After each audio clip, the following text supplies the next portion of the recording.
el hueso temporal desde un punto de vista de imágenes. Eh, Permítame, por favor, compartir las clases de hoy día, esa parte.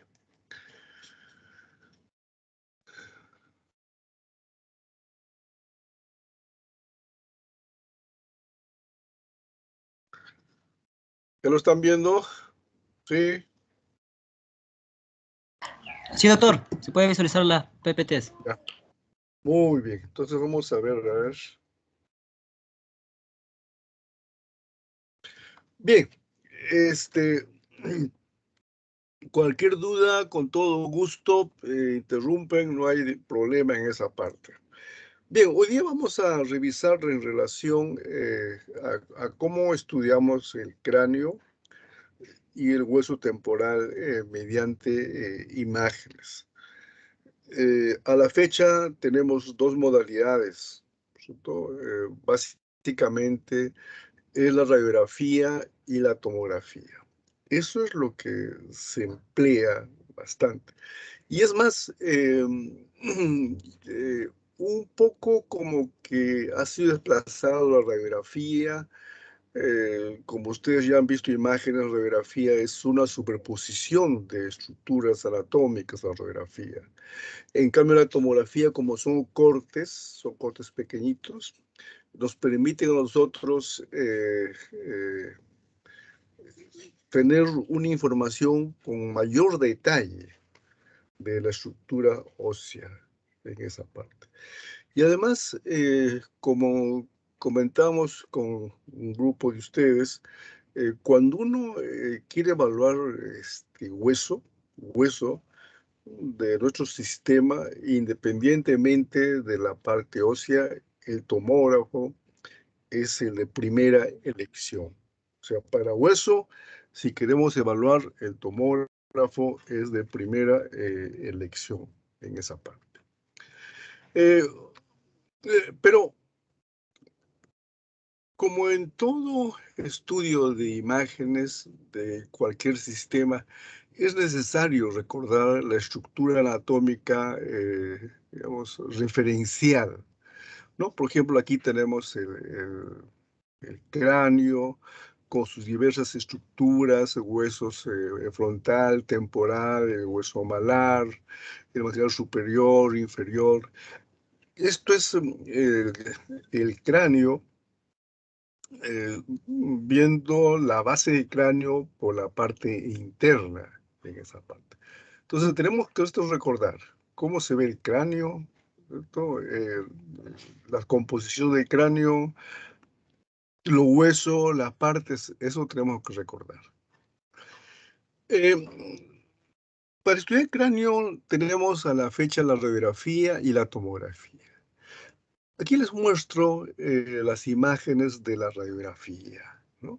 Esta es una radiografía postero-anterior, ¿cierto? Que nos permite ver la bóveda craneal, ¿no? Nos permite observar el reborde orbitario de ambos lados. Podemos ver también los senos frontales, que son aquí radiotransparentes, porque normalmente a ellos tienen aire en esa parte.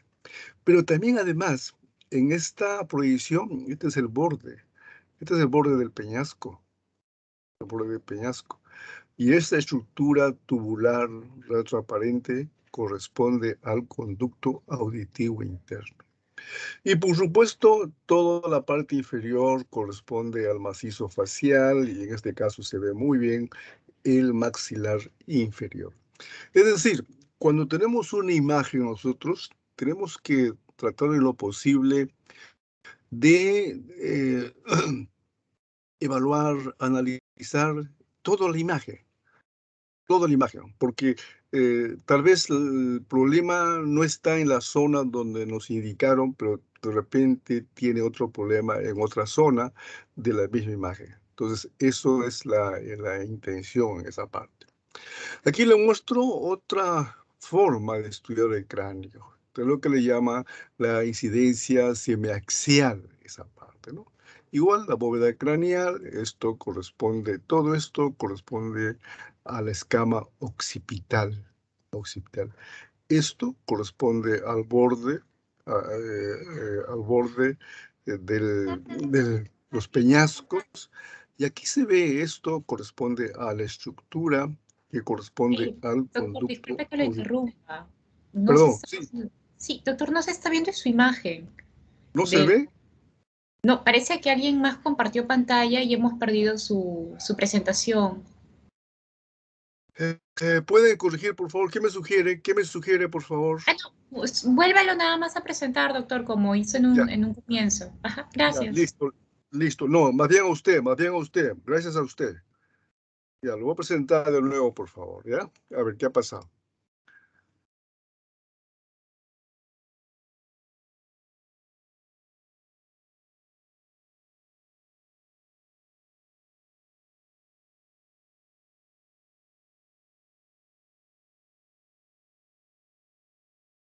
¿Ya se puede ver, por favor?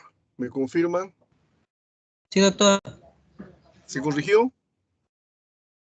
Sí, Ya, ya se puede apreciar. pues, ya, no sé, en verdad no sé qué ha sucedido, pero gracias por avisarme, por favor. No, ustedes me avisan y con el apoyo de ustedes, corregimos, por supuesto. Entonces, estamos en esto, ¿no? La incidencia póstero anterior es para ver la bóveda craneal, el reborde orbitario de ambos lados, los senos frontales que son transparentes porque tienen aire normalmente, el borde del peñasco, y aquí estas estructuras tubulares radiolúcidas corresponde al conducto auditivo interno. Pero también tenemos para apreciar la configuración ósea de lo que corresponde al macizo facial, al maxilar inferior, al superior. Otra incidencia, la que se denomina semiaxial. Semiaxial me permite a mí también observar la bóveda craneal, el reborde del peñasco de ambos lados, y esto nuevamente me permite apreciar esta imagen así de una forma tubular, lúcida, el conducto auditivo interno, por donde se desplaza los nervios, ¿verdad? Vestibular y auditivo. Y aquí se ve muy tenuemente el dorso celar. El dorso se va muy tenuemente, se ve esa parte, ¿no? Entonces, si yo quiero apreciar, por ejemplo, el dorso celular en la radiografía, pues esta incidencia me va a permitir a mí esa parte. Luego tenemos la otra incidencia, ¿cuál es la lateral? ¿No? La lateral es muy útil porque nos permite ver varias estructuras. El piso medio, formado por la configuración de la silla turca. El piso anterior, por la región frontal, el piso posterior por el mastoides y el occipital. Pero asimismo, por acá se ven varias imágenes radiolúcidas, que aquí se ve mucho mejor, ¿no? Estas imágenes radiolúcidas que aquí se van fragmentándose. Estas se van fragmentando esto. Esto corresponde al trayecto de la arteria meningia media que se desplaza a través de la tabla interna. Y esto hay que recordar, ¿no? La configuración del trayecto de esta arteria y la forma como se distribuye, porque también así se ven los trazos de fractura. Entonces, si no recordamos cómo es la meningia media, podemos de repente opinar que es una fractura cuando en verdad es solamente el trayecto de la arteria meningia media en esa parte. Entonces, eso nos es útil, para eso la radiografía lateral del cráneo en esta parte. Aquí les muestro también recordar esto, ¿no? En el cráneo hay sutura coronal, ¿verdad? La sutura la amiloidea, la sutura sagital, y hay unos pequeños orificios que se ven normalmente también en el cráneo. ¿cierto? Son lo que se llama los orificios, ¿no? De las venas emisarias en la parte frontal por aquí, y en la parte a veces occipital también los orificios, pero que corresponde a otras estructuras que se llaman las granulaciones de Pacchioni. Eso vamos a verlo después, no se preocupe.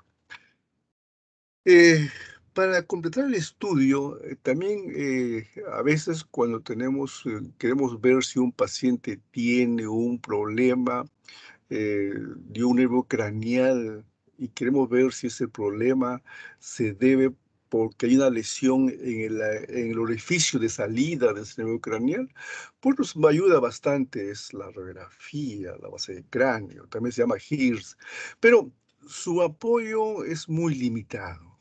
¿No? Esto, por ejemplo, es una imagen ovalada, radiolúcida, que corresponde al agujero oval. Al agujero oval.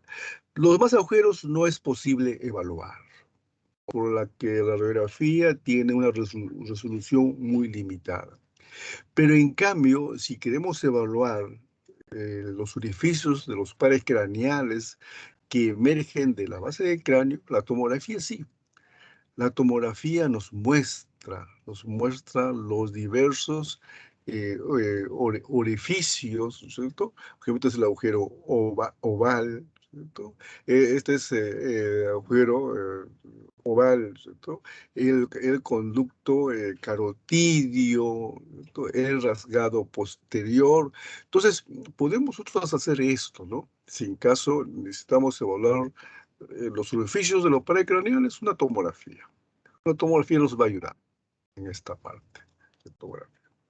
Esto es la tomografía, lo que le llaman con BRT, o sea, se ve de color, se ve, ¿no? De color. Pero también hay una tomografía, también espiral multicorte, como este caso, se puede hacer también de esta manera, ¿cierto? Donde se ve también con bastante nitidez todos los agujeros que permiten la salida de los nervios, craneales en esa parte, ¿no? Entonces, todo esto. Entonces, eso. Entonces, si quiero ver salida de neurocraneales, la tomografía nos va a ayudar. Nos va a ayudar en esa parte. Ahí les muestro esta imagen de la tomografía con sus respectivos, las flechas nos están indicando el nombre de los respectivos agujeros en esa parte. Bien, no olvidarse que en tomografía, por ejemplo, para cerebro tenemos dos ventanas. No decimos tomografía cerebro, ventana parenquimal, es cuando queremos apreciar solamente el parénquima en sí. Pero si mi interés es observar el hueso, la bóveda craneal, entonces voy a solicitar tomografía de cráneo, pero ósea, ventana ósea. Y aquí les muestro, todos ellos son ventana ósea. Como se ve, el parénquima prácticamente no se ve, no se presta para una evaluación tomográfica del cerebro, pero sí puedo ver muy bien la bóveda craneal. La tabla externa, como está la parte, como se muestra acá, la tabla interna, y entre ambos se ve el diploe, ¿no? Entre ambos se ve el diploe, se ve esa parte. De tal forma que si queremos evaluar muy bien la bóveda craneal, la tomografía me va a permitir esa apreciación. Esto es en la parte casi la bóveda craneal, esto es un poco en la mitad del cráneo, esto corresponde a la imagen del seno frontal, y esto mucho más inferior, ¿no es cierto? Este es el piso medio, luego este es el lóbulo temporal, el clivus, el seno efenoidal, estos son los senos etmoidales, ¿cierto? El conducto auditivo externo en ambos lados, las celdas mastoideas en ambos lados, el hueso occipital y el hueso occipital. Entonces, la tomografía se puede hacer una evaluación íntegra del cráneo, desde la región basal hasta la bóveda craneal en esa parte.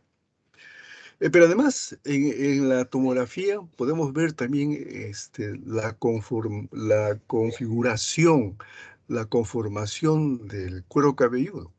Es esto, ¿ves? Este es el cuero cabelludo, que no se ve en la radiografía, pero aquí sí se puede ver en esa parte, ¿no? Esta es la forma como se ve la configuración del cuero cabelludo. Cualquier lesión que yo me sospeche en cuero cabelludo, pues este tipo de estudio me va a ayudar en esa parte. Como les comentaba hace un momento, también en la radiografía hay que ver las suturas, ¿cierto? Esta es la sutura lambdoidea, que no se ve en este caso, ¿no es cierto? La sutura coronal, que es como un cierre en ambos lados, ¿no es cierto? Como un cierre, ¿cierto? La sutura lambdoidea, que une el parietal con el occipital, y el templo parietal que no se ve muy bien esa parte. Pero además, ¿qué se ve? Aquí se ven varias imágenes radiotransparentes, sinuosas, ¿cierto? Así. Todos ellos corresponden a vasos venosos que tienen esa configuración, esa parte. Entonces, sobre esto hay que tener mucho cuidado porque uno podría confundirse con traumatismos en esa parte. Esto es la imagen de una radiografía. Y aquí les muestro la imagen de la tomografía. La tomografía justamente es en este caso, es para evaluar las suturas. Esto es la sutura coronal, que es esto. La sutura lambdoidea, que es esto. Y aquí sí se ve la sutura temporoparietal, esa parte, ¿no? Esta es la sutura sagital, la sutura lambdoidea, la sutura lambdoidea. ¿Cierto? Eh, algunas personas tienen esta pequeña prominencia ósea en la región occipital. A veces es un motivo que el paciente va al hospital porque cuando el paciente se va a peinarse, se da cuenta que algo dice el doctor, algo por ahí está creciendo, ¿cierto? En la parte de atrás, en esa parte, ¿no? Eh, Van más al hospital porque se dan cuenta de que algo no está bien en la parte occipital. Esto no duele, no fastidia, no molesta, pero cuando hacen su aseo personal al peinarse se dan cuenta de esto, ¿no? Entonces, lo que se llama la protuberancia occipital externa. Es normal, diríamos una variante normal que muchas personas tienen este tipo de configuración ósea. A veces es más grande, a veces esa parte. Este es para presentarle un niñito que tenía una alteración en la configuración de su cráneo. Pues bien, se evalúa al niño, se hace su estudio de tomografía y vean lo que se aprecia. Esta es la sutura coronal, la sutura lambdoidea, la sutura temporoparietal, viendo de forma lateral, viendo de frente, esta es la sutura coronal, viendo de la parte posterior la sutura occipital. No se aprecia la configuración de la sutura sagital, porque en este niño esa sutura sagital precozmente ya se fusionó, precozmente ya se ha unido en esa parte. Y eso se llama craneosinostosis, ¿no? Es la fusión prematura de uno o más suturas en esa parte. Entonces, cuando vemos cráneo también tenemos que ver cómo están las suturas de esa parte, ¿no? Principalmente cuando hay una alteración en la morfología, en la configuración del cráneo. En este caso, cuando hay una fusión de sutura sagital, se llama dolicocefalia. Ese es el término que se conoce en esa parte. Otro dato es lo siguiente. A veces vemos la tomografía, por ejemplo, en este paciente. Esto es la tomografía ventana ósea. en esa parte, ¿no? Esto es la tabla interna, tabla externa, y este es el diploe. Este es el diploe. Pero justo en el diploe se ve una imagen ovalada, ¿no? De menor atenuación, con ciertos fragmentos, ¿no? Ciertos fragmentos, esa parte. De alguna forma todavía la cortical interna, la cortical externa todavía se mantienen íntegros de alguna forma, ¿no? Esta es la configuración tomográfica de lo que es un hemangioma. Lo consideran como un tumor benigno, ¿cierto? Este tipo de lesión ósea dentro del diploe en esa parte. Claro, con el tiempo esto va a ir, si la lesión sigue creciendo, en la tabla interna pues, se va a dilatar, también la tabla externa se va a dilatar en esa parte, ¿no? Con el tiempo esa parte. Es básicamente vasos, ¿no? Un nido de vasos que se encuentra en ese lugar. Entonces, la lesión en el hueso, por lo general, se presenta de dos maneras. Cuando hay una lesión destructiva del hueso o cuando el hueso aparece más hueso, esa parte, ¿no? Más hueso. Hay ejemplos para presentar. Esto, por ejemplo, es una lesión donde hay poco hueso, poco diplo, esa parte. Entonces, es una lesión, entre comillas, destructiva en esa parte. Una lesión hipodensa. Para comparar con esto, por ejemplo, aquí estamos viendo, esta es una tomografía, ventana ósea, y aquí se ve, por ejemplo, una mayor densidad, casi homogénea, a expensas de la tabla externa, esta parte. Esta es del mismo paciente. Pero este ya es en 3D, ¿ven? Cómo se ve, todo esto se ve una mayor densidad, ¿no? Una imagen hiperdensa, casi homogénea. Esto es la representación de un osteoma. Por lo general, depende de la tabla externa. Por lo general, depende de la tabla externa. Esta es la radiografía de otro paciente, pero vean cómo se ve la radiografía, una imagen radioopaca, homogéneo, de bordes bien definidos en esa parte, ¿no? Entonces, los huesos, en forma general, cuando hay problema de hueso, esto se manifiesta de dos maneras. O hay más hueso, se forma más hueso, o el otro extremo es que hay menos hueso, menos estructura que corresponde al hueso. Por supuesto, hay también lesiones que tienen de los dos, si los hay, pero son los menos, solo menos esa parte. Entonces, esto corresponde a un osteoma, esta parte. Algunas veces los pacientes van al hospital porque su molestia es un dolor de cabeza esporádico, un dolor de cabeza inusual, con unos analgésicos, les calma, otras veces no toman y calma igual, ¿no? Entonces, eso es su estudio para descartar algún problema cerebral en estos pacientes, ¿no? Y a veces en ellos se observa esto. Veamos esto. Esta es la tabla externa, esta es la tabla interna, este es el diploe, todo es el diploe. Pero se ve mayor densidad, ¿cierto? Mayor densidad tomográfica a expensas de la tabla interna, a nivel frontal, ¿no? A nivel frontal. Eso es lo que se denomina una hiperostosis frontal interna. Es un hallazgo, ¿cierto? Esto es bueno tener en cuenta, no significa patología alguna, sino algo así, es como una variante anatómica, ¿no? Así como hace un momento le demostré esa protuberancia occipital externa, igual sucede con esto, en esa parte. Su hallazgo en personas normales son personas que se quejan de dolor de cabeza de vez en cuando, le molesta y se encuentra esto. Pero esto no es la causa de dolor de cabeza de sus pacientes, esa parte.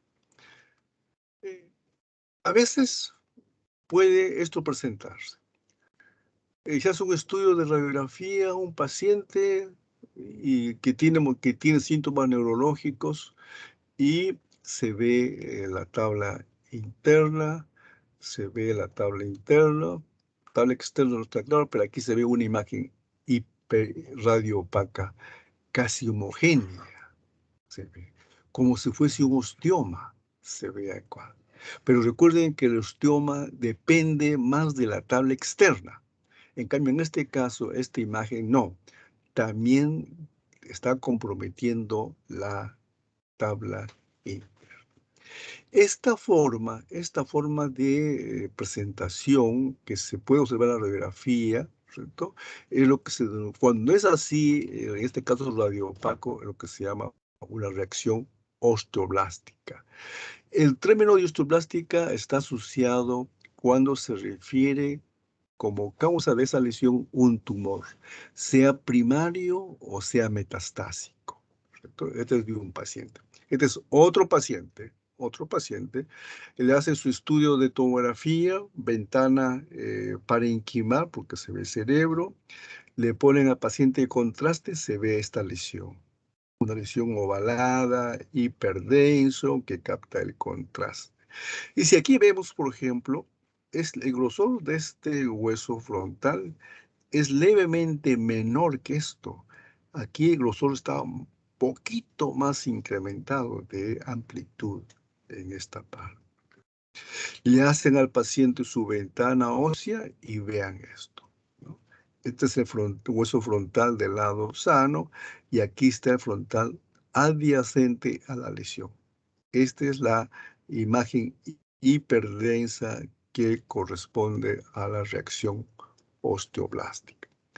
Entonces, entonces se puede ver eso. Entonces, siempre que uno ve una lesión en la bóveda craneal, ya sea tipo destructivo como el hemangioma, o tipo de imagen radiopaco, radiografía o hiperdenso de tomografía, tenemos que evaluar, ¿no? De qué depende. ¿Es un problema netamente óseo del cráneo benigno o es un problema que depende más bien de un problema tumoral, como en este caso? Este es un meningioma en esa parte.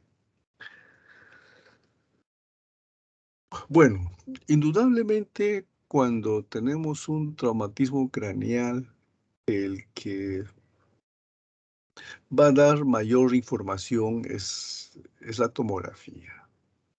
Te da mayor información, nos muestra la amplitud del traumatismo, ¿cierto? La configuración del traumatismo, ¿cierto? ¿Ve? Por acá, esta es la tomografía en 3D, como es una especie de un hoyuelo, acá, ¿no? Es una fractura deprimida, entonces en 3D, la configuración BRT, esta es la tomografía del mismo paciente, pero en ventana ósea, ¿no? En ventana ósea, en esa parte, ¿no? Como se ve, la fractura está deprimida, aquí se ve cómo hay fragmentos también de la fractura, y todo esto corresponde al aumento, al edema del tejido celular, perdón, del tejido blando adyacente a la fractura. Entonces, en nuestro medio, cuando tenemos un paciente con sospecha de fractura, dependiendo, por supuesto, dónde estamos, ¿no? Pues todos los hospitales no tienen tomógrafo, entonces empezamos la radiografía. Pero si tenemos tomógrafo y hay facilidades para hacer estudio tomográfico, lo recomendable es una tomografía. Todo eso nos va a dar información en esa parte. Esto también hay que recordar. Las metástasis pueden ubicarse en el cerebro, pero también pueden ubicarse en la parte ósea del cráneo, en esa parte. Y esto es un concepto que tenemos que recordar. La metástasis puede dar una destrucción del hueso que se llama osteolisis osteolítico, puede dar una configuración de más hueso, entonces se llama osteoblástico, o también hay metástasis que tienen ambos en esa parte. Tiene los dos en esa parte, dependiendo de la etiología tumoral en esa parte. ¿Cierto? Por ejemplo, esto es de un paciente que tenía un cáncer en el pulmón en esa parte. Él viene al hospital por dolor de cabeza, le hace sus estudios, ¿cierto? Y en ventana ósea se ve estas imágenes así, ¿no? Varias imágenes ovaladas, ¿cierto? Eh, de bordes bien definidos, pero la tabla interna y la tabla externa, este está en el diploide y está en ambos lados, en el diploide, tabla interna. Es decir, está ubicándose en toda la configuración de la bóveda craneal.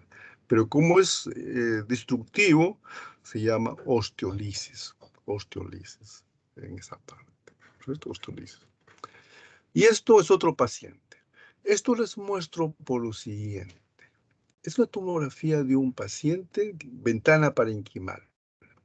Entonces, en ventana parenquimal nos permite ver el cerebro. El cerebro, por supuesto, pues esa es la finalidad. Y se ve la destrucción, ¿cierto?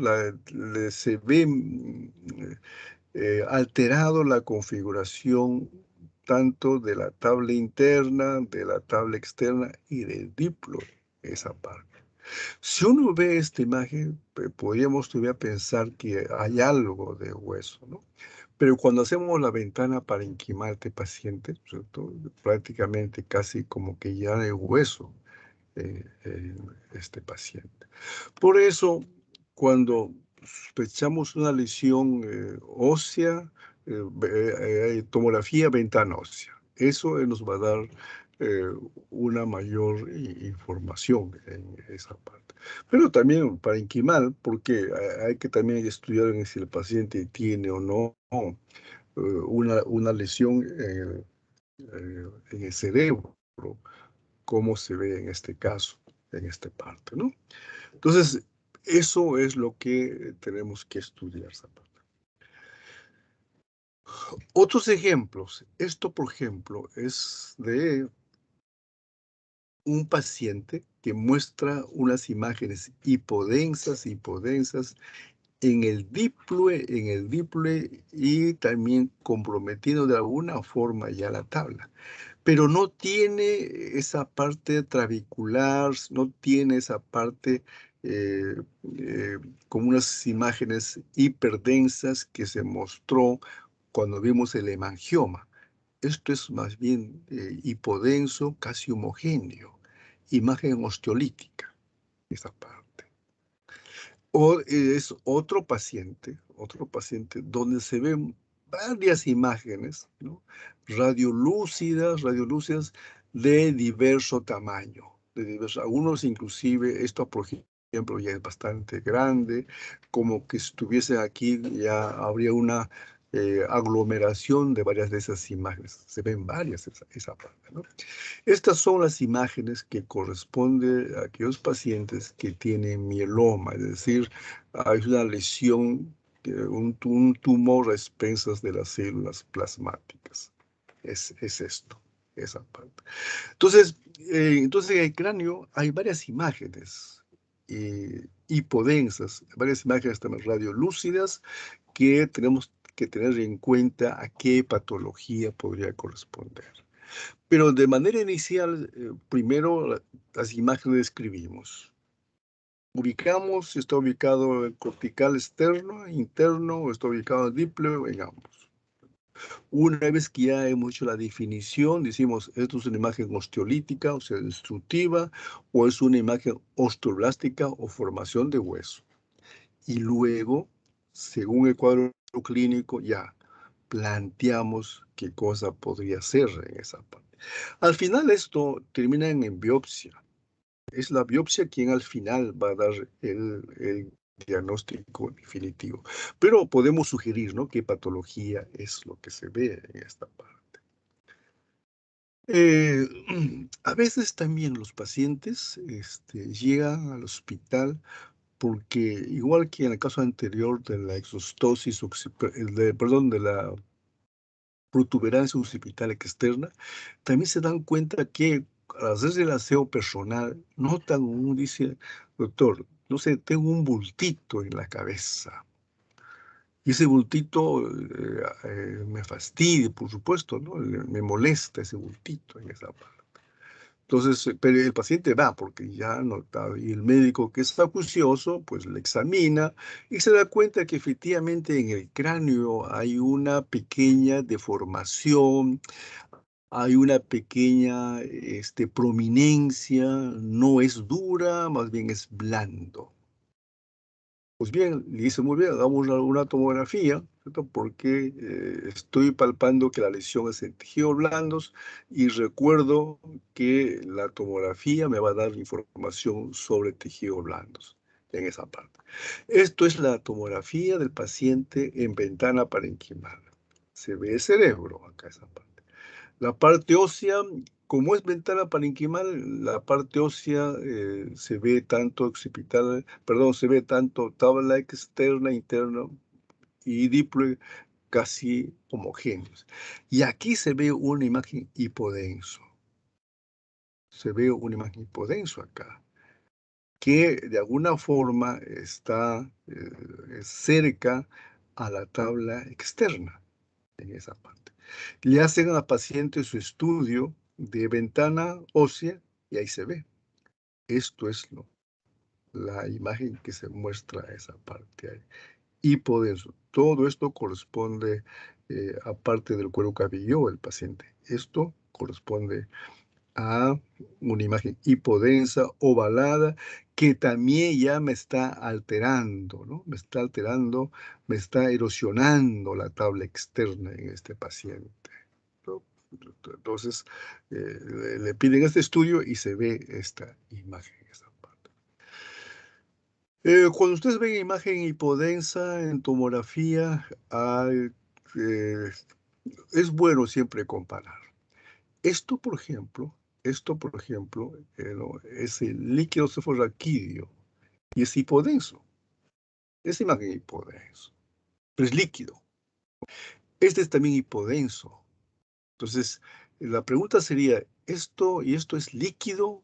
Pero si es líquido, ¿cómo es que se formó en cuero cabelludo líquido? ¿Cierto? Tendría que hacer pues pus, pero el paciente no tiene síntomas de fiebre, no tiene nada de eso. Habría edema, no, nada de eso tiene el paciente. Entonces, una forma siempre es que hay que comparar. Eso ayuda en algo, esa parte. Esto es líquido, hipodenso líquido. Este es hipodenso, pero no es tan oscuro, tan negro como esto. Esto sí. Esto corresponde a grasa. Esto corresponde a grasa. Eso corresponde a grasa, esa parte. Ahora, si en caso tengo dudas, no puedo definir esto a qué cosa corresponde. Es sencillo. Ustedes solicitan, ¿no? Donde ha hecho tomografía, por favor, que le haga la medición de las unidades Hounsfield, ¿cierto? De esa lesión, de esta lesión. En este caso, hicimos esto, le hicimos la medición de las unidades Hounsfield. ¿Y cuánto mide? Menos 112.9 unidades Hounsfield. Grasa, esa parte. Toda estructura hipodensa que tiene tiene promedio de menos 100 unidades Hounsfield y grasa. En cambio, el líquido tiene un promedio más 5, más 10, más 12, más positivo unidades Hounsfield, ¿no?, dependiendo de la composición del líquido. Entonces, esto es una forma que tenemos que tener en cuenta cuando hay duda para precisar. Y con eso sí ya hicimos el diagnóstico más seguro, más certero. Entonces, un lipoma en cuero cabelludo demostrado por las unidades Hounsfield. esa parte, ¿no? Entonces, eso también tenemos que tener en cuenta. El tomógrafo nos da mucha información, pero si tenemos duda, hagamos este estudio, esa parte. Esto es lo que les comentaba al inicio, esa parte. En algunos pacientes vamos a ver esta es una tomografía ventana ósea, y a veces se ve estas imágenes así, hipodensas, ¿no? Hipodensas, ¿no? Imágenes hipodensas que están en el diploe o que me están alterando la tabla interna. Generalmente se ve en los occipitales, ¿cierto? Esta forma de imágenes así hipodensas, ¿no? corresponde a las relaciones de Pacchioni, esa parte. Y aquí está el dibujito, esto, ¿cierto? El aracnoides penetra, ¿no?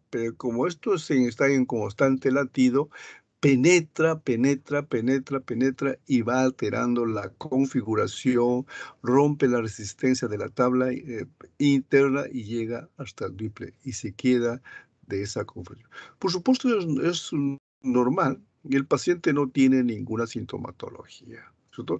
Pero hay que tener presente porque uno podría tal vez inferir que puede deberse a una lesión osteolítica en esta parte.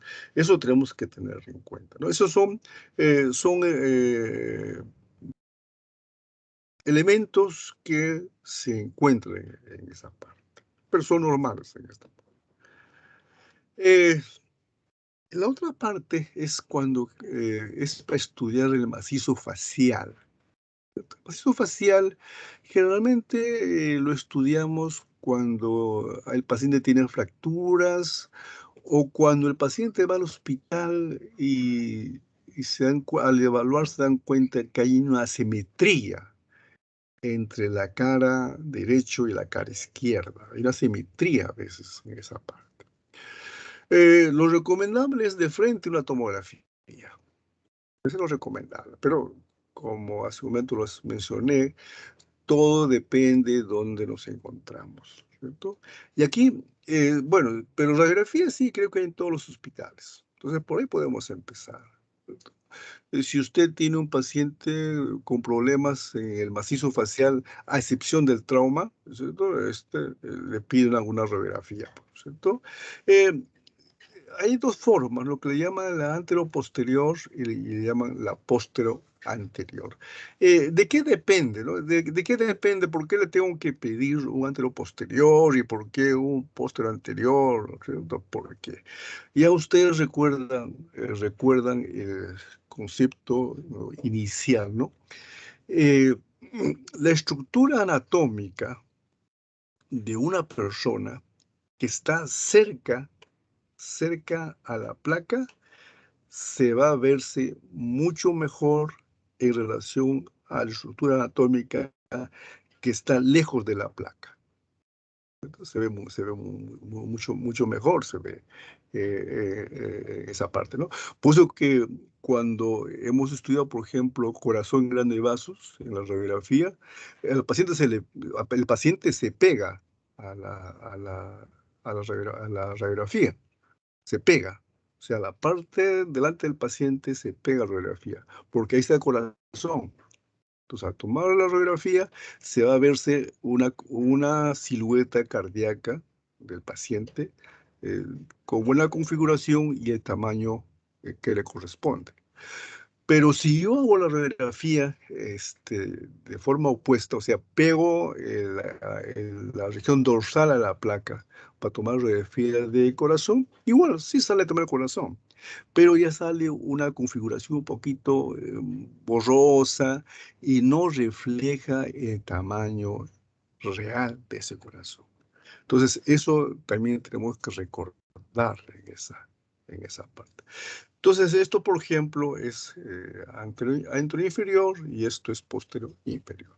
Una forma de poder diferenciar es que en esta incidencia yo puedo ver con mayor nitidez, ¿no?, la configuración de los rebordes orbitarios. Aquí también se ve, pero aquí este borde se pierde. Acá se ve mucho mejor. Eh, Se ve muy bien el maxilar inferior. En esto más bien puedo ver muy bien los senos, los senos maxilares, los senos etmoidales, seno frontal también se ve. Entonces va a depender de lo que yo esté viendo en el paciente. Esa es la radiografía, que no se usa mucho por la limitación en las imágenes, esa parte. Lo que se usa es la tomografía, ¿eh? La tomografía sí nos muestra una configuración adecuada de todo lo que es el macizo facial, ¿cierto? Y estos, por ejemplo, acá tenemos el reborde orbitario, la hendidura esfenoidal, las órbitas, el hueso malar, ¿verdad? ¿Cierto? La maxilar inferior, la rama horizontal, la rama ascendente, tenemos aquí el arco cigomático, ¿cierto? La articulación frontomalar. Entonces, podemos ver todo con el tumor. Esta es otra incidencia más dirigido para ver básicamente el maxilar inferior y su configuración, y también, por supuesto, el maxilar superior. O esta imagen donde yo veo solamente la parte de los malares, ¿cierto? Parte del tabique nasal, las órbitas en esa parte. Pero para todo ello tenemos que recordar, ¿no? Recordar la configuración en esa parte. Entonces, para estudio de macizo facial, la tomografía da una buena información. Aquí les muestro dos ejemplos. Esto, por ejemplo. Esto es un paciente que viene al hospital porque él se da cuenta que, dice, ¿no? Tiene él y la familia se dan cuenta que tiene una asimetría facial. Entonces le hacemos la tomografía al paciente y efectivamente, ¿no? Se ve el reborde orbitario, el maxilar superior, el maxilar inferior, pero aquí se ve cierta anomalía. Entonces se ve anomalía acá. Y usted recuerda, en la rama ascendente está configurado por la apófisis coronoides, ¿no? ¿Cierto? Uno de ellos, y el otro es por la articulación temporomandibular, que es esto. Entonces, esto es la visión panorámica de todo el cráneo y la parte del macizo facial. Para hacer el estudio sagital, ya de manera independiente, esto es lo que se observa, es esto. Esto es el maxilar inferior, la rama ascendente, y esto es la articulación temporomandibular. Y esto es la apófisis coronoides, en esa parte, del lado izquierdo. Y comparamos con el lado derecho, es esto, ¿no? Aquí se ve esta articulación temporomandibular, y aquí se ve esta apófisis coronoides de menor longitud, de menor grosor en relación al del lado derecho. Se ve esa parte. Entonces con la tomografía se demuestra, porque el tomógrafo nos permite hacer estudios frontales, axiales, sagitales, parasagital, coronal, y depende cómo se quiere ver eh, la imagen, esa parte. Pero además en este paciente, ¿qué se ve? Aquí hay un diente, ¿no? Acá hay un diente. Esa parte, que aquí no se ve, pero acá se ve el viento. Si justo al parecer, y todo el grosor de esta rama ascendente es menor que esta rama ascendente en esa parte. Entonces, esto, por ejemplo, es que con radiografía no se hubiese podido determinar adecuadamente, ¿no? Pero ya con la tomografía sí se puede hacer el estudio de manera adecuada. Otro Otro ejemplo es el siguiente. Este paciente también viene porque se da cuenta que tiene, o él y la familia, ¿no? Tiene una asimetría facial el paciente. Y es evidente, ¿verdad? Es evidente, ¿no? Es evidente. Está en mi cara, no tiene la misma configuración que del lado derecho. ¿Cierto? Este es maxilar inferior, y ahí hay un problema a este nivel, en esa, ¿cierto? El paciente. Entonces, esto es visto, esto se hace también con el tomógrafo. Así con el tomógrafo esa parte. Se hace con el tomógrafo y se ve, ¿no? Hay una depresión en esta parte. Y cuando ya le hacen la parte la parte del hueso se dan, esto se encuentra, ¿no? El maxilar inferior, maxilar inferior, la rama ascendente tiene esta configuración, este grosor, en cambio aquí la rama ascendente es delgado, es pequeña la rama ascendente en esa parte. Entonces es también un problema de configuración, ¿no? En este paciente y una hipoplasia que se ve en este paciente. Entonces, cuando queremos estudiar a nosotros, macizo facial, el tomógrafo. Claro, cuando se trata de un traumatismo, la radiografía también te puede apoyar en esa parte. Muy bien, eso en cuanto se refiere a cráneo y macizo facial. ¿Habría algún comentario, alguna pregunta al respecto?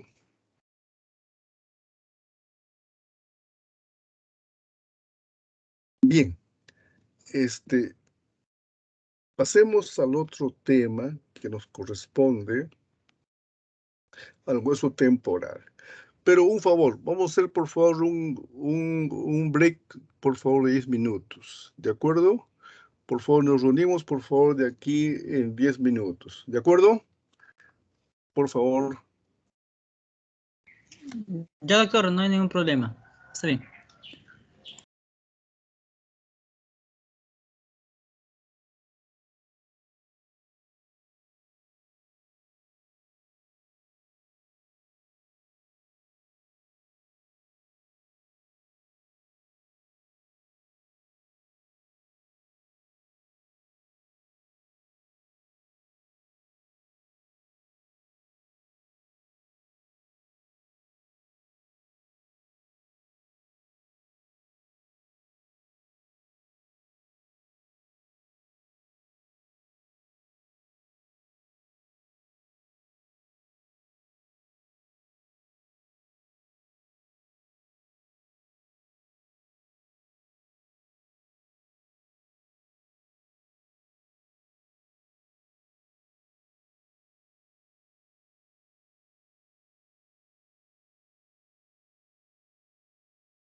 Bien, vamos a reiniciar.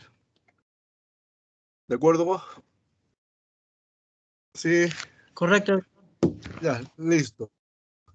Vea, ahora vamos a hacer una revisión en relación cómo se estudia con imágenes el hueso temporal. Este hueso temporal es un poco complicado porque ustedes recuerdan, tiene varios elementos.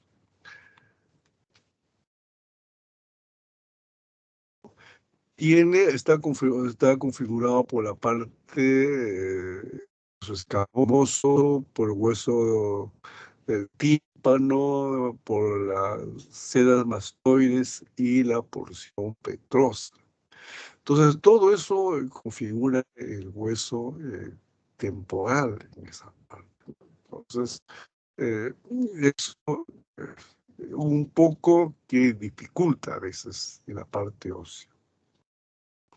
Esta es la ubicación, ¿no? de todo lo que sería el hueso temporal, sobre todo las mastoides, la porción petrosa o peñasco, ¿no?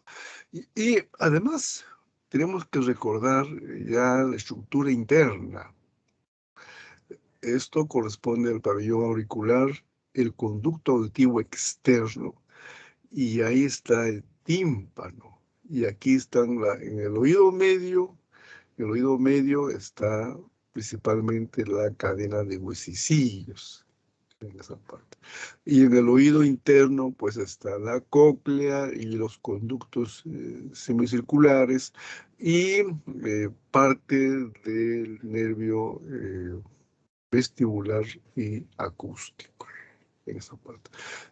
Entonces, esta configuración anatómica tenemos que recordarla, ¿no? Eh, para esto mismo tratar de ver en las imágenes en esa parte. Ya esto con mayor detalle, ¿no? Con mayor detalle, ¿cierto? Para recordar el conducto auditivo externo, el tímpano, toda la cadena de huesecillos, la ventana oval, los conductos semicirculares, el vestíbulo, ¿cierto? La cóclea y nuevamente nos recuerda, ¿cierto? El, el agujero, ¿cierto? Del conducto auditivo interno por donde se encuentra la rama vestibular y la rama auditiva en esa parte. Todo esto tenemos que recordar cuando estudiamos el hueso temporal. De igual forma, se estudia con radiografías y también con tomografías. Pero el que te da mayor información anatómica es la tomografía, como que lo vamos a ver en lo siguiente. Esta es la radiografía. Una radiografía que se llama proyección de Schuller, se llama esto, ¿no? Esta radiografía que me permite ver estos espacios así de formas ovaladas, ¿no? Radio transparentes, ¿no? Todo esto corresponde a las células mastoideas y normalmente se debe ver de esta forma. Entonces, una persona que no tiene problemas de mastoiditis, entonces las células mastoideas se ven de esta forma. De esa pero también aquí yo puedo ver articulación temporomandibular. Entonces, este es el temporomandibular, se puede ver esta articulación, esta parte. Y aquí se ve una imagen, disculpe, una imagen ovalada, radiotransparente. Esta imagen corresponde a la superposición del conducto auditivo externo y el conducto auditivo interno. O sea, en esta incidencia se puede eso estar en esa parte. Entonces, esto sí es bueno recordar, ¿no? O sea, Si el Schuller que me permite ver el conducto auditivo externo e interno, ambos superpuestos. Me permite ver a mí las sendas mastoideas así, de esta forma, ovaladitas, de paredes bien finas, porque tienen aire normalmente, esa parte. Otra incidencia es el llamado, el de Stenberg, ¿no? El llamado Stenberg. Esto es básicamente, me permite a mí apreciar los conductos semicirculares, pero no muestran una buena resolución, ¿no? Pero eso es la indicación de este Stenberg. Pero lo que sí me permite ver a mí con nitidez es esto. Esta estructura que se ve aquí, tubular, radio transparente, eso es el conducto auditivo interno, por donde se desplaza la rama vestibular y la rama auditiva, ¿cierto? Por este conducto, esa parte. Por eso me es útil esta proyección llamado de STEM. Y la otra proyección llamado transorbitaria, ¿cierto? Es decir, nos muestran a través de las órbitas. Estos son las órbitas, estas son las órbitas, orbitario. Aquí nuevamente se ve, esto corresponde, esta imagen tubular radiolúcida, corresponde al conducto auditivo interno. Este borde es el borde de peñasco y esto es la punta del peñasco, ¿no? La punta del peñasco. Borde de peñasco y la punta del peñasco. Es decir, si yo quiero evaluar la punta del peñasco, me ayuda. La configuración, la alteración del conducto auditivo interno, esta incidencia me ayuda en esa parte. Pero la radiografía tiene su limitación, el estudio que realmente nos va a permitir ver de manera adecuada el temporal es la tomografía. Y aquí les muestro algunos cortes del hueso temporal, esa parte, que son los que debemos conocer realmente. Por ejemplo, esto es tomografía en un plano coronal, ¿cierto? Plano coronal. Esto, por ejemplo, corresponde al conducto auditivo externo. Se ve hipodenso porque hay aire. Esta imagen levemente hiperdensa corresponde al tímpano. Esto corresponde al tímpano. Esta imagen hiperdensa de esta configuración corresponde a la cadena de huesecillos, esa parte. Y toda esta imagen así hipodenso, donde se encuentra la cadena de huesecillos, corresponde al oído medio. Y normalmente es así, ¿cierto? Es hipodenso, ¿cierto? Ese es normal, esta parte. Y esta punta de este hueso que se ve tiene mucha relevancia posterior, vamos a ver. Esto se llama la punta del scutum. Scutum se llama esta parte. Y esto corresponde al conducto auditivo interno. Y esta pequeña prominencia que se ve aquí se denomina la cresta falciforme. Aquí algo se ve del conducto semicircular, celdas mastoideas en este lado, en esta parte. Esta es una forma, ¿no? Un detalle que nos muestra la tomografía del temporal coronal y lo muestra este tipo de estructuras anatómicas. Otro corte, este es axial, ¿cierto? Bien, todo esto corresponde a las células mastoideas. Así es, ¿no? Todo esto corresponde, son imágenes hipodensas, de bordes levemente hiperdensos, ovaladas, algunas están unidas en esa parte.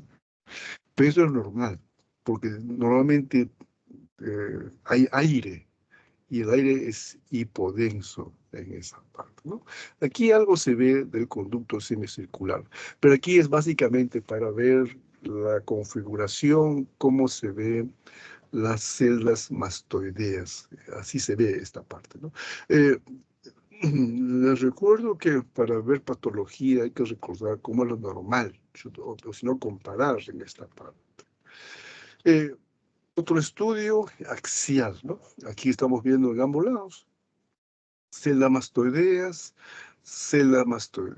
¿cierto? Conducto auditivo externo de este lado, conducto auditivo externo de este lado, esta parte. Y aquí esta imagen hipodensa que suele verse aquí al inicio corresponde al conducto carotídeo, ¿no? El conducto carotídeo, se ve esa parte. Pero esto le muestro básicamente para ver las celdas mastoideas en ambos lados de esa parte.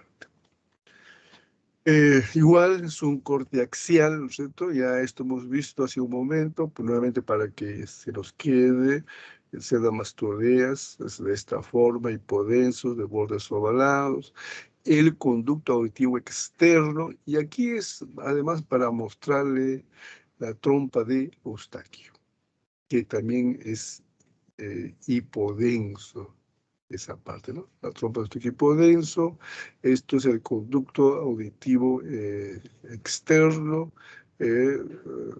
mastoideas, y aquí se ve, esto corresponde al conducto auditivo interno.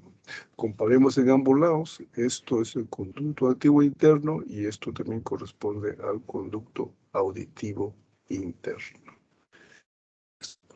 Entonces, la tomografía que hacemos de temporal va también, el análisis de la anatomía también está en función si es axial, coronal, ¿no es cierto? En esa parte.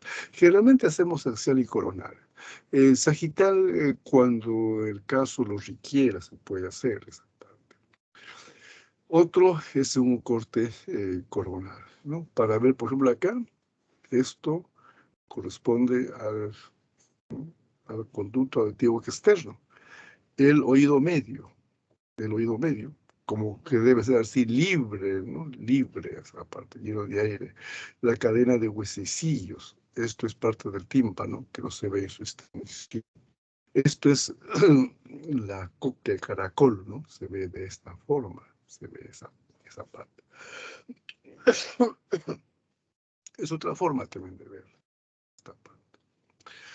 La otra configuración, esto por ejemplo es para ver los conductos semicirculares, ¿cierto? El horizontal, el externo, el superior, celdas mastoideas se ve en esta parte. Entonces, con el tomógrafo podemos nosotros apreciar las estructuras de temporal. Solamente que hay que hacer un seguimiento, perdón.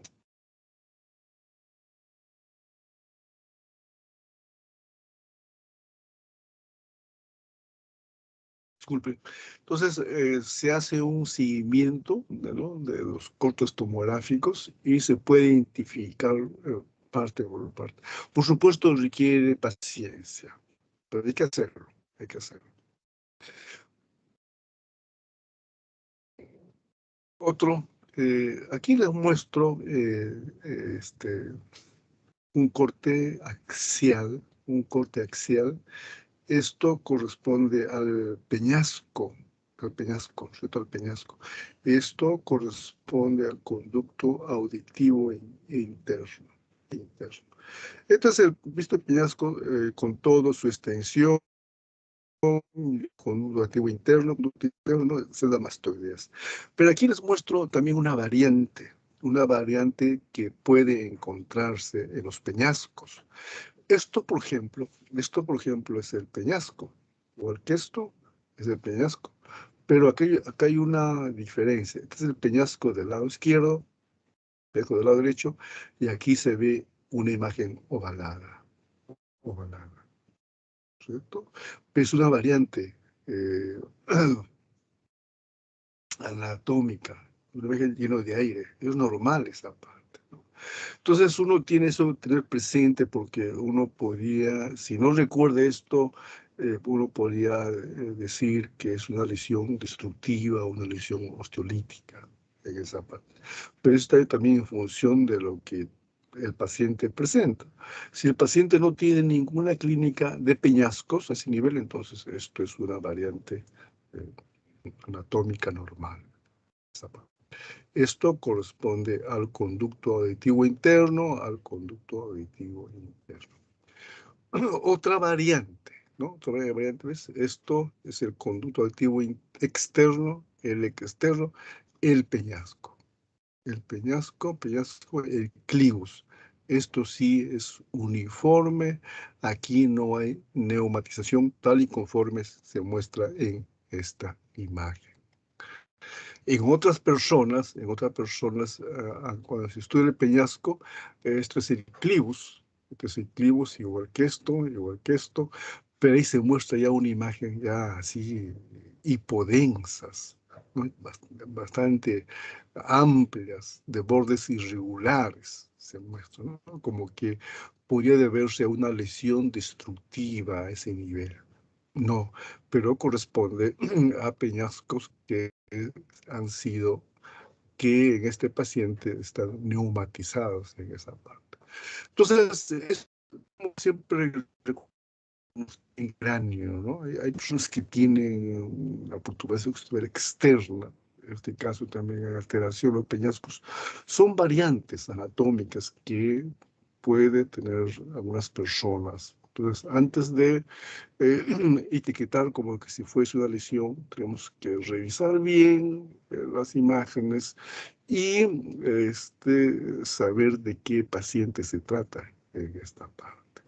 Entonces, esto es entonces cómo es la forma, cómo nosotros podemos evaluar la temporal con la tomografía. Y aquí un resumen le muestro para no olvidarse de esa parte, ¿no? Esto corresponde al conducto auditivo externo, esto es el tímpano, todo esto corresponde al oído medio en esa parte, ¿no? Externo. Siempre el conducto auditivo externo es así, ¿no? Es libre, o sea, libre, salvo que aquí puede haber un problema, bueno, se obstruye el conducto, pero si no, es hipodenso. El oído medio, ¿no? El oído medio también es hipodenso, ¿no? Es hipodenso el oído medio, ¿cierto? Ahí están los huesecillos, ¿no? Está el yunque, el martillo, el estribo, y aquí está esa estructura que decía usted, el escutum, ¿no? El escutum, esto tener en cuenta en las imágenes que después voy a presentarle. El escutum siempre tener en cuenta en esa parte. Este es el oído medio. O sea, las cosas que debemos recordar del oído medio es todo esto. El oído interno se refiere básicamente para ver los conductos semicirculares y el caracol, o sea, la cóclea. Es básicamente para ver en esa parte, ¿no? Eso es el oído interno. Entonces, por ejemplo, cuando pedimos estudios de temporal, tenemos que ser también específicos, ¿no? Estudio temporal en imagen, me van a preguntar, bueno, ¿qué le estudiamos al paciente? ¿El oído medio, el oído externo, el oído interno? ¿Qué le estudiamos? Entonces, para eso el médico ha evaluado al paciente adecuadamente y va a indicar, ¿no? Tomografía de hueso temporal con especial énfasis en el oído interno, porque él está sospechando que una lesión está ahí, esa parte. Claro, se puede hacer nomás estudio tomográfico temporal, sí, se hace, te hace de todo un poco, por supuesto, pero tenemos que ser mucho más claro, ¿no? Mucho más preciso que queremos que al paciente le estudie en esa parte. Bien, esto es entonces en relación con lo que tenemos que recordar en esta parte. Aquí les muestro unas imágenes patológicas. Esto, por ejemplo, es una radiografía de un paciente que tiene muchos años de problema de mastoiditis. Una mastoiditis crónica aguda, que había supuración, drenaje de pus por el oído. Al final el paciente mejoró, pero vean cómo queda. ¿Se acuerdan que le mostré una imagen al inicio donde se veía todas las imágenes ovaladitas, regos transparentes? Normal. Pero aquí ya no, ¿cierto? Unas imágenes totalmente radiopacas. Estos se llama esclerosis. Esclerosis. Ese concepto creo tenemos que manejarlo. Cuando vemos así imagen radiopacas y se debe a un problema tumoral, decimos osteoblástica. Pero cuando vemos imagen radiopaco y se debe más bien a un problema infeccioso, se denomina esclerosis. Entonces, ¿qué decimos aquí? Decimos que se aprecia en esta radiografía esclerosis de las células mastoideas en este paciente como consecuencia de una mastoiditis de larga data, o sea, crónico se ve esta parte, ¿no? Así se ve la radiografía del paciente. Y en la tomografía, ¿cómo lo vemos? De esta forma. Comparemos, por favor. Estos son las mastoideas normales. El conducto auditivo externo, ¿no? Veamos el lado opuesto. Esto corresponde al conducto externo normal.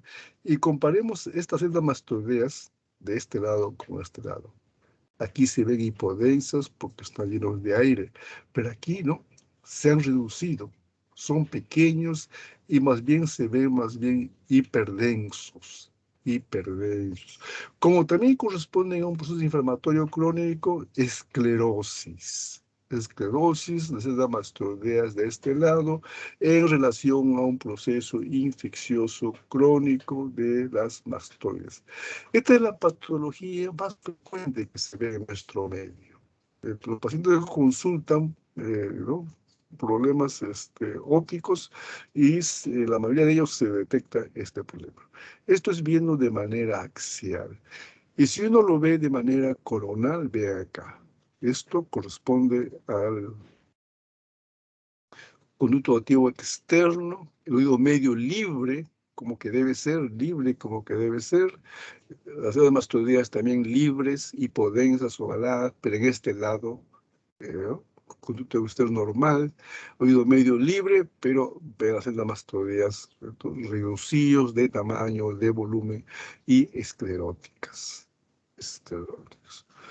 Otro corte del mismo paciente, del lado sano, células mastoideas ventiladas, con aire en su interior, normal, pero aquí no, ¿cierto? Casi la mitad ya están perdiendo esa densidad aire y más bien están tomando un aspecto de esclerosis de las mastoides.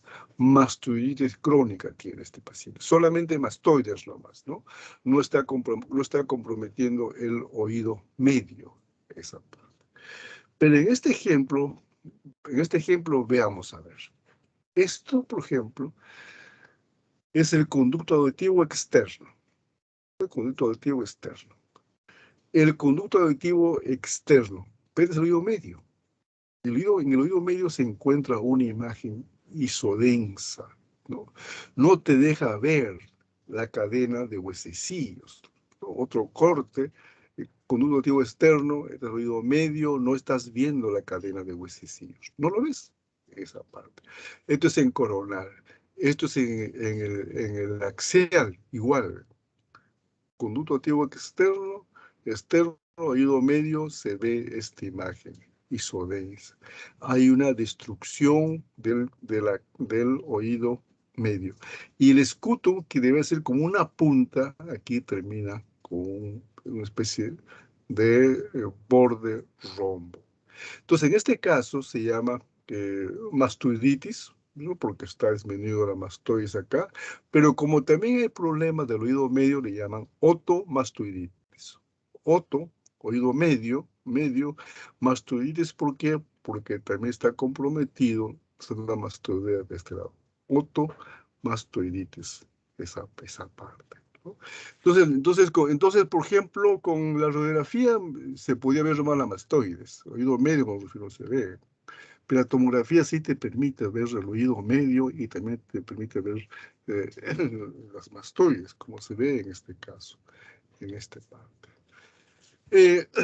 A veces también llegan al hospital niñitos que los papás se dan cuenta, dice como que no escucha, dice, ¿no? Escucha, ha sido evaluado ya por otorrino pediátrico y sospechan que habría un problema de tipo congénito en esa parte.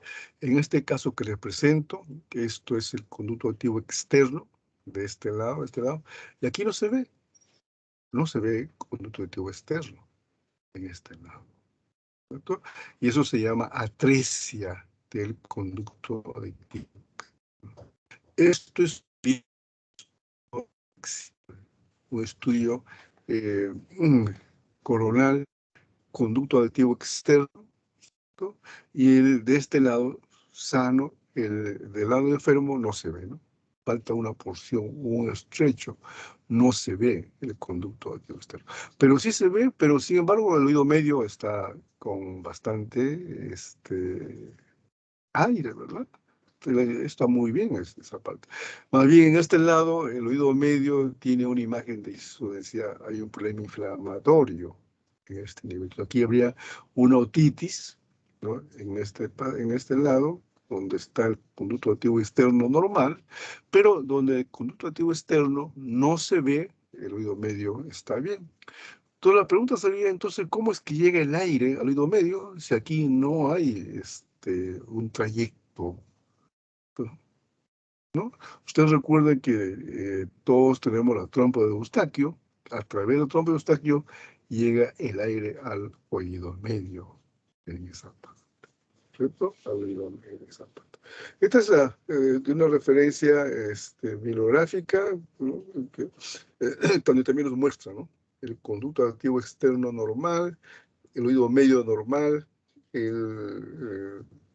huesecillos, y ahí está, ¿ven? Ven ustedes la punta del escutum, así debe ser una punta, debe ser, cuando este escutum, el borde se altera, está asociado por problema inflamatorio. En cambio aquí, en el otro lado, el paciente no se ve, no se ve el conducto auditivo externo, se ve el oído medio, debidamente hipodenso, los huesecillos los huesecillos, luego medio, pero no se ve el conducto auditivo externo. Es otra también ventaja, ¿no? Ventaja con el tomógrafo para evaluar si en caso habría anomalías congénitas en esta parte, ¿no? Este es de un paciente de una referencia bibliográfica, es para mostrarle cómo se ve, ¿no es cierto?, cuando hay un problema de una otomastoiditis aguda, por ejemplo. Por ejemplo, esto corresponde al oído medio. Esto es parte de la cadena de huesecillos. Normal, ventilado, con aire esa parte. Pero aquí no, el aire ha sido reemplazado por una imagen isodenso. Algo se ve de la cadena de huesecillos. ¿Cierto? Algo se ve en esta parte, ¿no?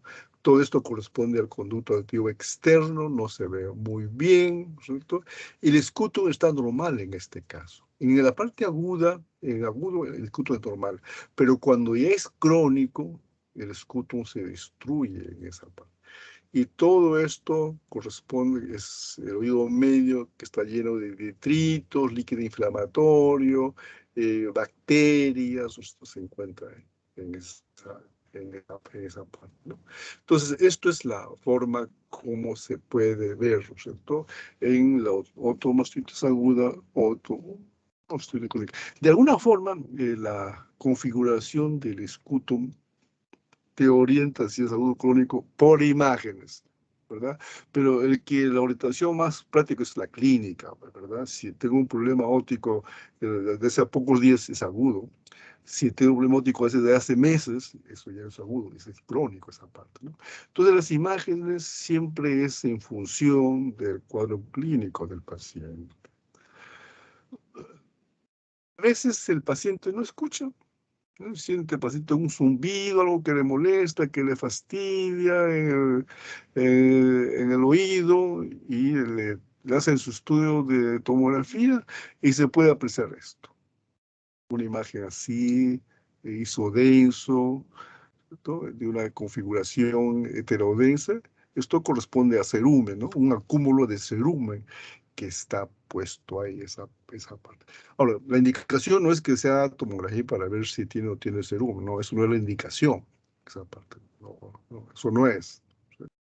Sino, probablemente aquí decidieron la tomografía porque habrían pensado de repente con las posibilidades, ¿no? Pero el cerumen no requiere tomografía, pues, ¿no? Eso no requiere tomografía en esa la utilidad también del tomógrafo en esa parte.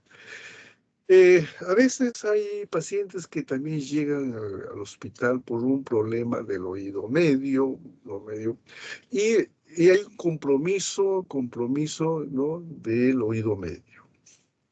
Toda esta imagen isodensa, todo esto es un acúmulo de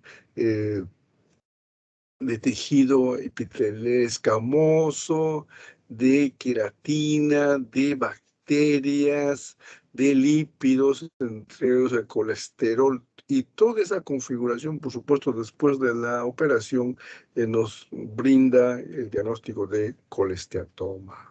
Entonces, cuando un paciente tiene un problema en el oído medio, y no es problema infeccioso, no es un problema de una otitis media, podría ser que se debe a un colesteatoma. El colesteatoma se ubica en el oído medio, y te altera, ¿no? Te va poco a poco erosionando todo el borde del oído medio, esa parte. Cosa que no sucede cuando hay un proceso infeccioso. En la infección, el líquido inflamatorio y la pus se acumulan en el oído medio, pero casi no te destruye, no te altera el borde del oído medio. En cambio, esta lesión sí te altera, ¿no?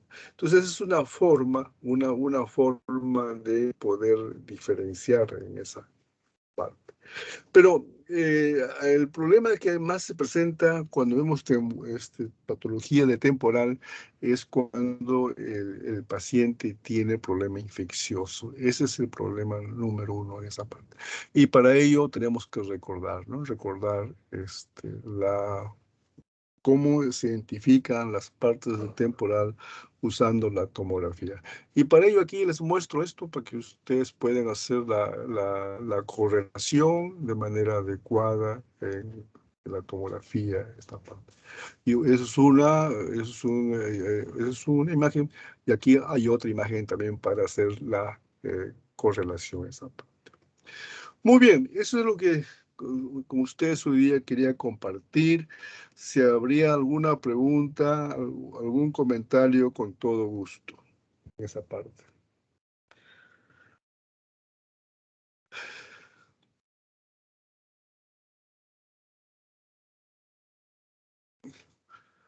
Bueno, entiendo que ya es más tarde.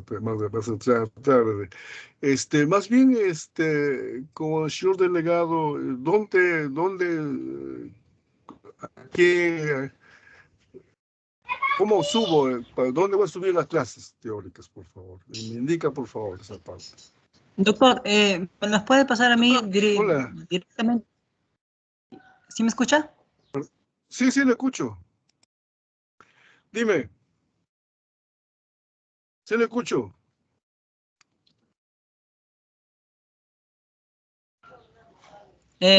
Justamente estaba hablando con... ¿No me escucha muy bien, doctor? No, yo le escucho bien. Ya, doctor, como le decía, ¿me lo puede pasar a mi número de WhatsApp o a mi correo le voy a brindar ahora por WhatsApp, y yo ya me encargo de compartir con los compañeros el material? No hay problema. Ya usted me envía entonces su correo, mejor a correo, ¿eh? Porque es pesante, ¿eh? Ya, doctor, Mejor está a bien, yo le envío correo mi y correo yo... y usted me lo envía por... Yo al correo se le envío. Yo al correo pues se le envío esa parte, por favor, esa parte. ¿Ya? Yo creo que sí, esa parte. Muy bien.